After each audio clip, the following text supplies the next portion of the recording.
Hi there, it's Matt. I just wanted to put together a short video to show you a game that I've been working on. And I think it's at a point that I want to share with people now.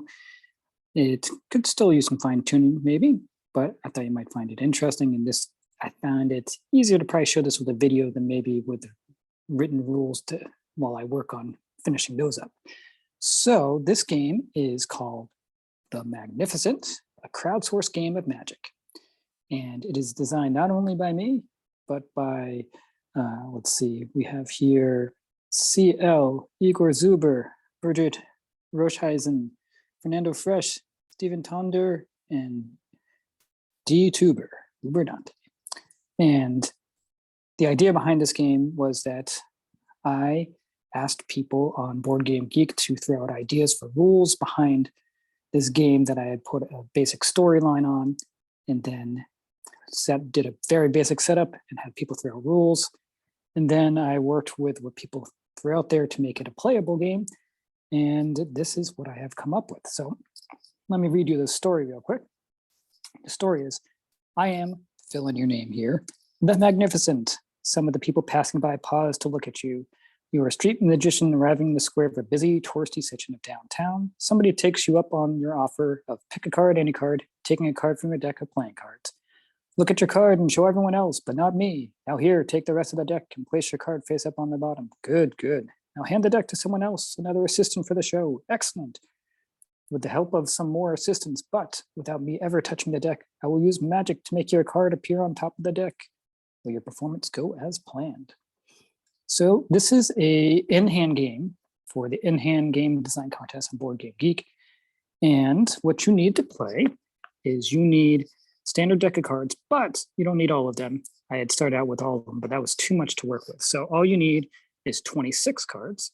And so you need the jokers, you need all the jacks and queens, and then for all the other suits, oops, this one faced. For all the other suits, you need the ace through 4. So just ace through 4, jacks, queens, and the jokers. And then the idea is you shuffle it up. And let me make sure I don't want those jokers next to each other. Do a better shuffle.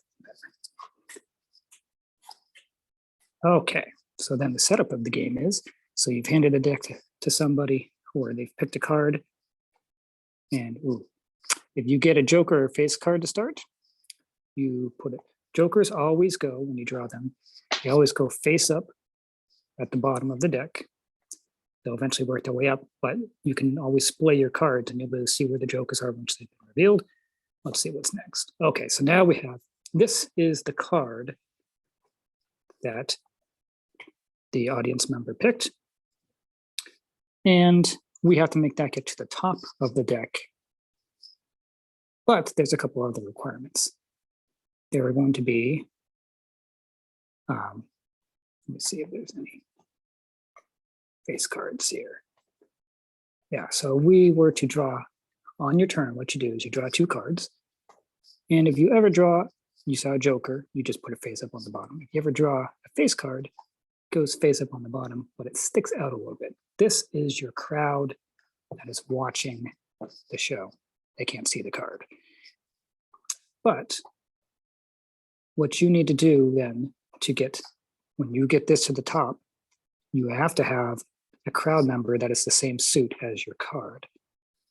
So right now, that would be good, but that jack is not going to stay there because of other reasons that we'll show. So on your turn, you draw 2 cards, and one of them was the face card. So we have to replace that.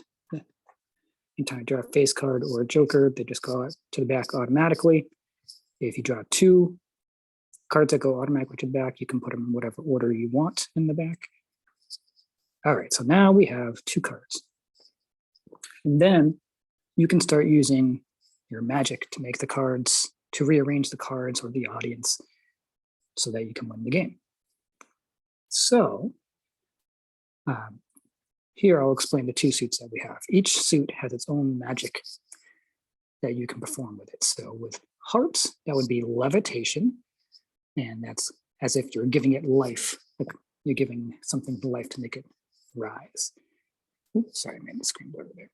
And then for the other one, you have clubs. And clubs, I thought it was the one that kind of looked most like a hand. So that is sleight of hand for that magic. And let's go ahead and use I kind of like the sleight of hand one, because what we're going to do is we are going to, it's hard to see around my screen here, sorry. I am going to use that magic, the club. And the club sleight of hand, what that magic is you get to look at however many cards on top of the deck, the value of this. Aces are 1, so I can look at the top card. If there's a 2, I can look at top 2 cards, 3, top 3 cards, 4, top 4 cards, right? So I will look at the top card, and so you can keep track of what was 2 cards drawn. Just keep it like this and just flip. So 2 of diamonds.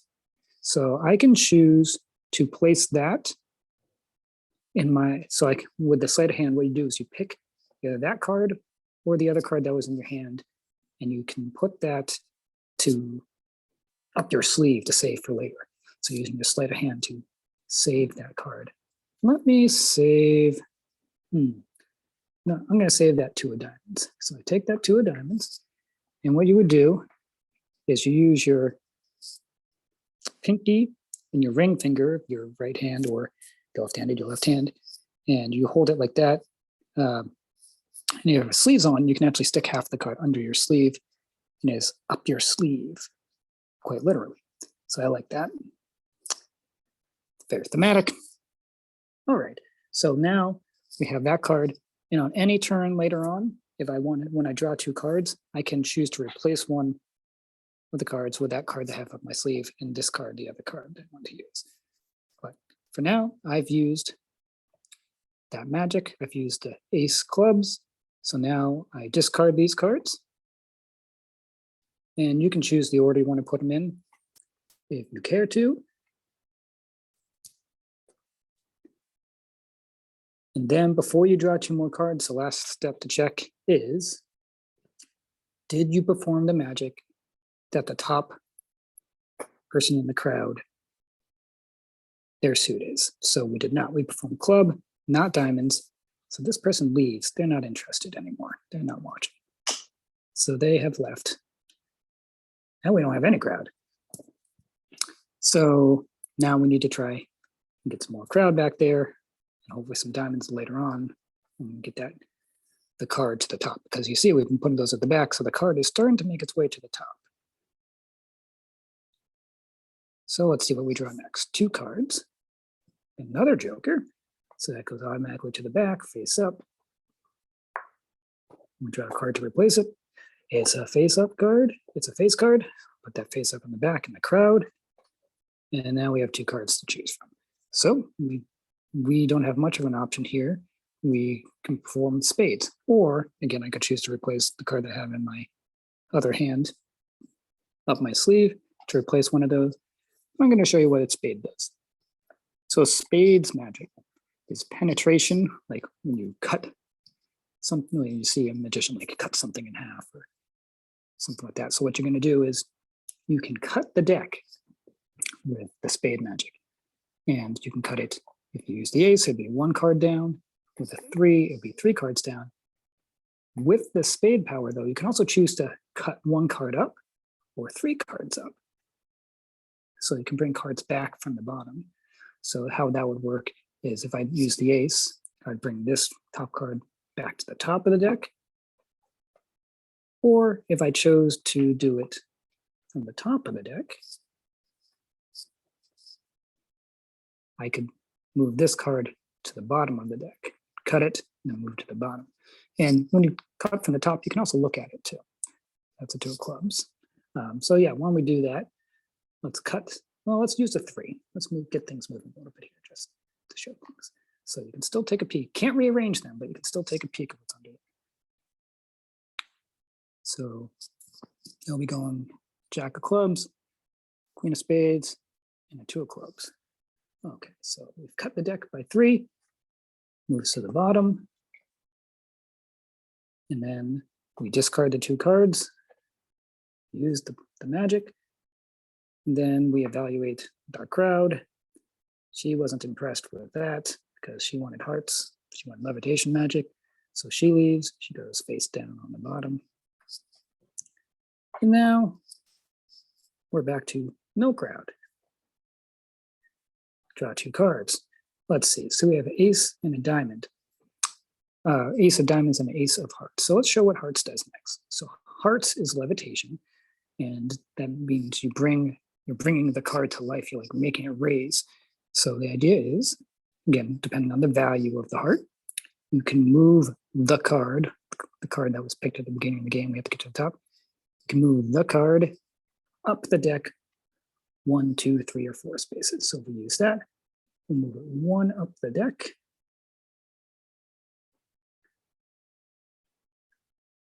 And so we've done that. Discard these. No face cards to evaluate. So we move on to drawing 2.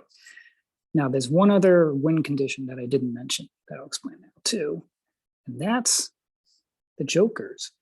The jokers are talent scouts. When they're face up like this, they're in the crowd. And you want them to be able to see you when you reveal the card at the top of the deck. But you don't want them to be too close or too far away. So you need to have the jokers. If you're playing with 2, an easier version would be play with 1. If you want the jokers to not be in the top 5 cards of the deck when you reveal your card, or the bottom 5. So they need to be somewhere in the middle when you reveal the card at the top of the deck for you to win the game. So a few win conditions. You need the card to come to the top. You need the front spectator in your crowd to be of the same suit as the card. And you need to not have the jokers in the top 5 or the bottom 5. So there's a lot to think about as you're rearranging and manipulating your deck in the crowd. All right, so let's draw 2 new cards. Let's see, we have 4 clubs and 4 hearts. And again, if I want to replace with the card I have up my sleeve, I could. I'm going to save that until there's a time I can really use that. I'll show you. So again, we have our clubs and we have our hearts.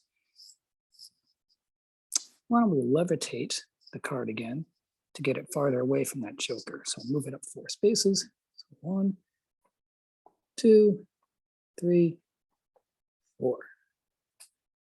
So now it's 4 away from that joker, which is good.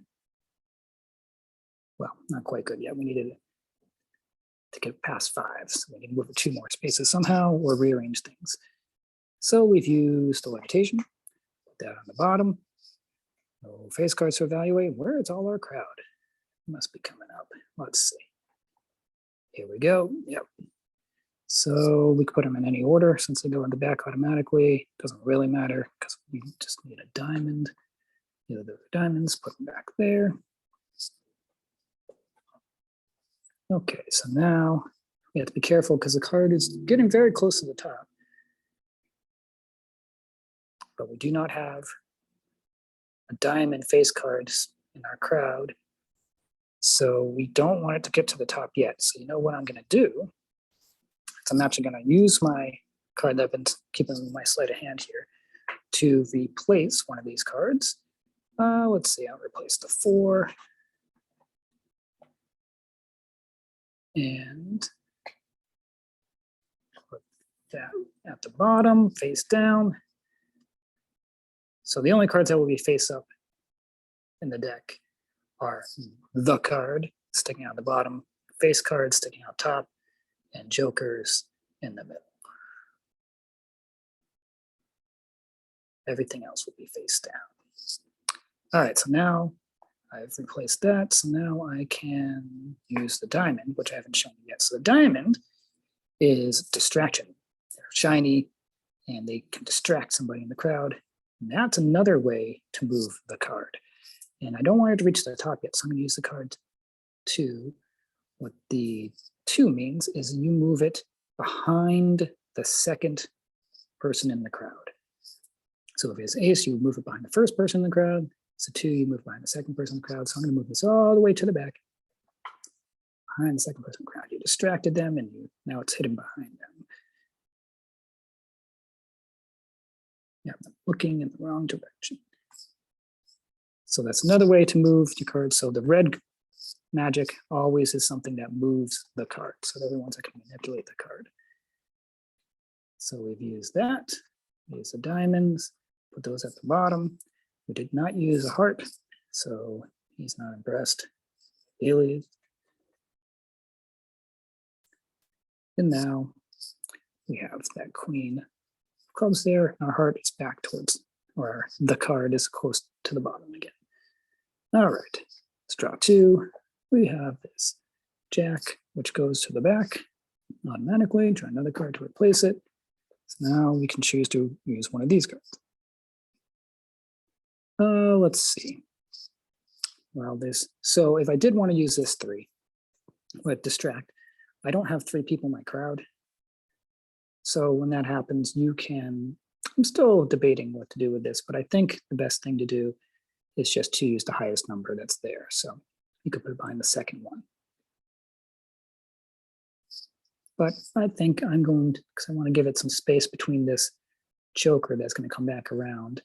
So I'm going to use levitate again. I'm going to move 3 cards up. 1, 2, 3. So there we go. And I've used that, so these are discarded. I did not use club power, club magic, sleight of hand, so that gets put to the bottom. Now we're left with the jack on top. Draw 2 new cards. Ooh, finally, there's a diamond. So we want her up top, and we get the 4 to top, but the 4 is pretty far away. It'll be tricky. All right, so we draw another card to replace it. Jokers come back around, keep it face up, and put it back at the bottom. Draw another card to replace it. All right, now I have 2 cards. I could use one. So I'm going to try and keep this jack on top so I can hopefully get to this queen behind it in time for when this comes up. I'll have to get pretty lucky still, but we'll see if I can. So I'm going to take 2 cards to cut the deck. Use my spade penetration magic. And remember, I could cut from the back if I wanted, with those up top, or I can use. So I'll cut the top. Oh, bummer. I was going to get another diamond. Oh, well. So those go to the bottom. And I've used this magic. So he doesn't go away because I used a spade on that turn. I draw 2 cards. Joker comes up automatically to the back. Another card to replace it. And we have another spade. And another one, another card to replace it. Now we have 2 cards to evaluate. And so again, our crowd, you can always flip through. So our first one is that, second one is the one we want. And then we have 2 more back there. Let's see, how close is our 4 getting? 1, 2, 3, 4 cards away. So it could be 2 more turns, but if those are face cards, it might be less. I don't remember. We don't have any jokers close to the 4 though, right? And we get cards. Excuse me.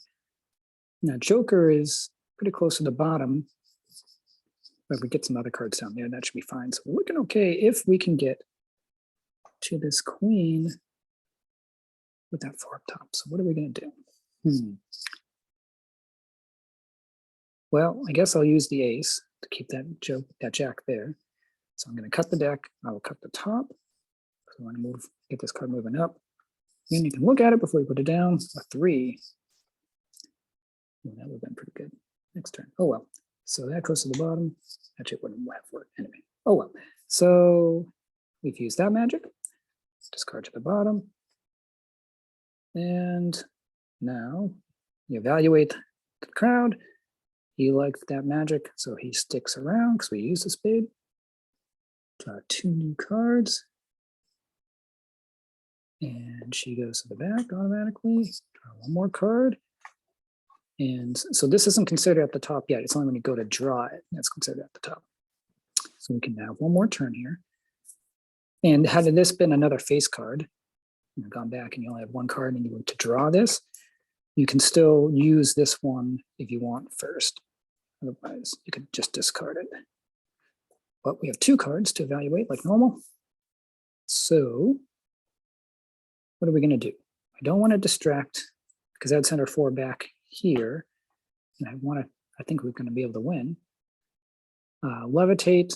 So this is another instance where still debating a little bit, but I think I like that how like when distract, if you didn't have 4 cards to send it back and you had a 4, you just go to farthest one back. Same thing here, levitate. Can't really levitate it up 1 card. So if I had a 4, 3 or 2 or 1 here, it doesn't matter, it's already at the top, but I can still use that magic. So I'm going to say I used the levitate to bring it up. It's already at the top though. Put that down. I did not use the spade magic. So he goes away.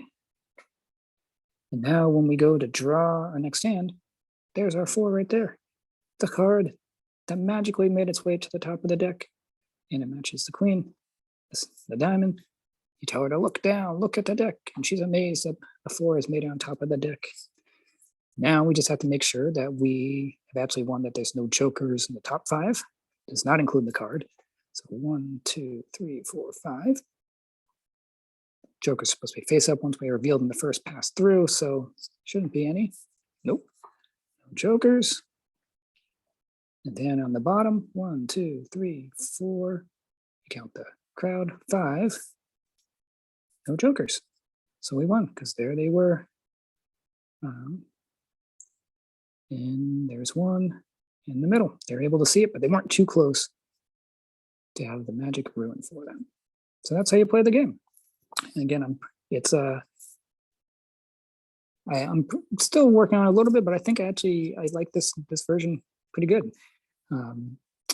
So if you give it a try and you have any thoughts about it, you can let me know here. I also have a work in progress thread on the Board Game Geek in-hand game design contest.